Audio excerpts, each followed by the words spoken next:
Nah, kalau nanti beneran PDIP jadi mengusung Anies maju sebagai calon gubernur Jakarta, maka tidak menutup kemungkinan juga akan banyak kader dan simpatisan PDIP yang bakal kecewa lalu meninggalkan atau keluar dari PDIP.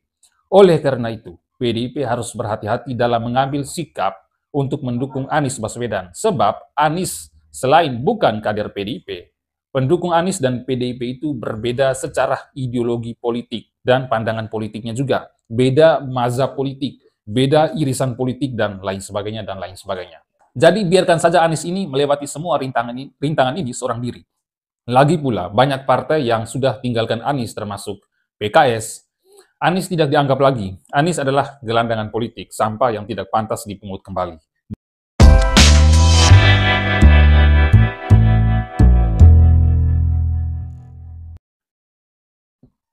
Kita sempat dibuat kaget juga oleh ulahnya beberapa kader PDIP yang katanya PDIP mendukung dan mau mengusung Anies maju sebagai calon gubernur Jakarta. Karena hari ini PDIP dan Anies beserta pendukungnya sama-sama berada di jalur oposisi. Dan lucunya kalau ada yang sampai mengeluarkan pernyataan kalau Anies dirasa cocok untuk melawan koalisi Gemoy Kim Plus. Bahkan Ibu Mega juga dibuat kaget dengan informasi bahwa Anies diusung oleh PDIP. Enak saja, bukan cara seperti itu. Lagi pula, siapa itu Anies itu? Kader PDIP bukan, beda ideologi pula. Jujur saja, saya sebagai simpatisan dan pendukung PDIP sangat kecewa kalau nanti PDIP benaran mendukung dan menunjuk Anies Baswedan sebagai calon gubernur Jakarta yang diusung oleh PDIP.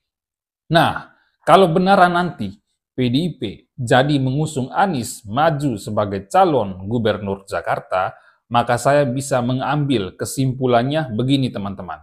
Yang pertama, PDIP sendiri tidak percaya sama kader-kader di internalnya PDIP itu sendiri. Walau kita tahu PDIP itu partai yang terbuka, partai nasional, dan partai yang plural. Tapi di samping itu, kita juga tahu bahwa proses dan rekrutmen seseorang di dalam PDIP itu sangat panjang. Kadernya tersebut harus sekolah politik, belajar tentang politik, mental mereka harus dipersiapkan sedini mungkin, dan lain sebagainya, dan lain sebagainya. Jadi, seseorang yang ditunjuk sebagai pengurus inti PDIP saja harus melewati proses dan mekanisme yang panjang seperti itu.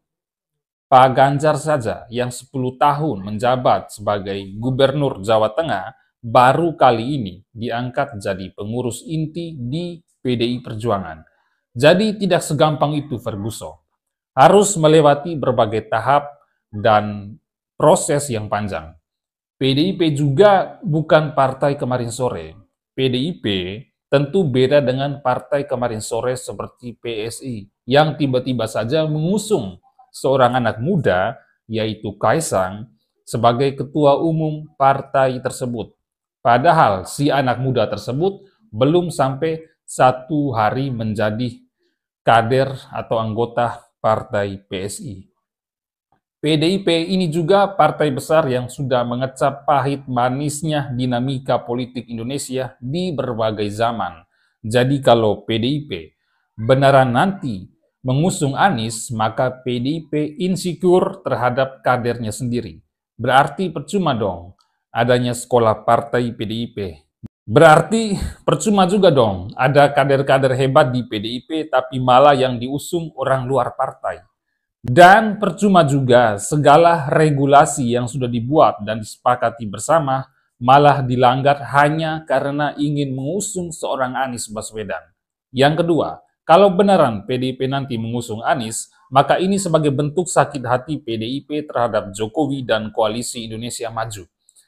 Tapi perlu diingatkan juga bahwa jangan kemudian mulai kita bersembunyi di balik kalimat, lah ini kan proses dan segala macam dinamika politik yang harus dihormati.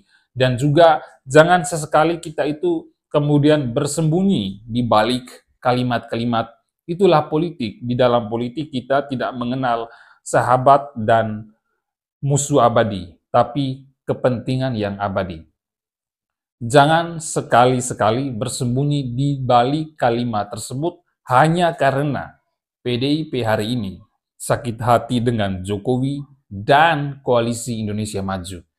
Dan di samping itu juga, PDIP seolah-olah mau menunjukkan kepada kita semua bahwa PDIP mau bersahabat dengan pendukung setia Anies Baswedan yang rata-rata mereka itu dari latar belakang kelompok anti Pancasila, anti keberagaman, kelompok yang keinginannya mengubah hukum Indonesia ini sesuai syarat Islam, kelompok yang dulu paling sering menghina PDIP dan menuduh PDIP sebagai partai PKI, partai komunis anti Cina, dan lain sebagainya, dan lain sebagainya.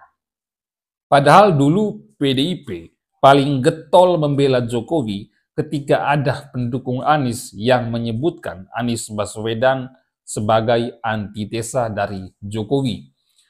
Yang ketiga, bisa jadi rencana para kader PDIP dengan idenya mengusung Anies itu semata-mata ingin merebut hati masyarakat Indonesia yang akhir-akhir ini lagi bersitegang dengan pemerintahan Jokowi, Prabowo, dan DPR. Yang saat ini tengah juga jadi sorotan karena terkait revisi Undang-Undang Pilkada dalam waktu 1 hari saja. Tapi lucunya itu, mayoritas suara DPR diisi oleh kader-kader PDIP dan Ketua DPR RI itu sendiri adalah Puan Maharani yang juga adalah orang PDIP. Namun PDIP tidak bisa berkutik apa-apa melawan Partai Koalisi Indonesia Maju itu. Nah, kalau nanti benaran PDIP jadi mengusung Anies maju sebagai calon gubernur Jakarta, maka tidak menutup kemungkinan juga akan banyak kader dan simpatisan PDIP yang bakal kecewa lalu meninggalkan atau keluar dari PDIP. Oleh karena itu, PDIP harus berhati-hati dalam mengambil sikap untuk mendukung Anies Baswedan, sebab Anies selain bukan kader PDIP, pendukung Anies dan PDIP itu berbeda secara ideologi politik dan pandangan politiknya juga, beda mazhab politik, beda irisan politik, dan lain sebagainya, dan lain sebagainya.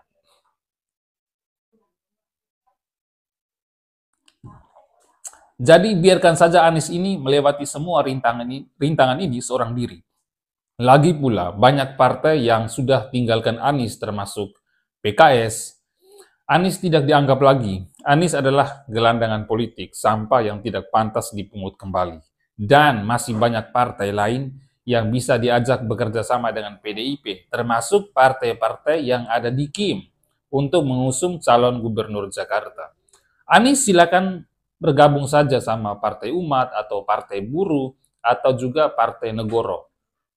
Sekian dan terima kasih.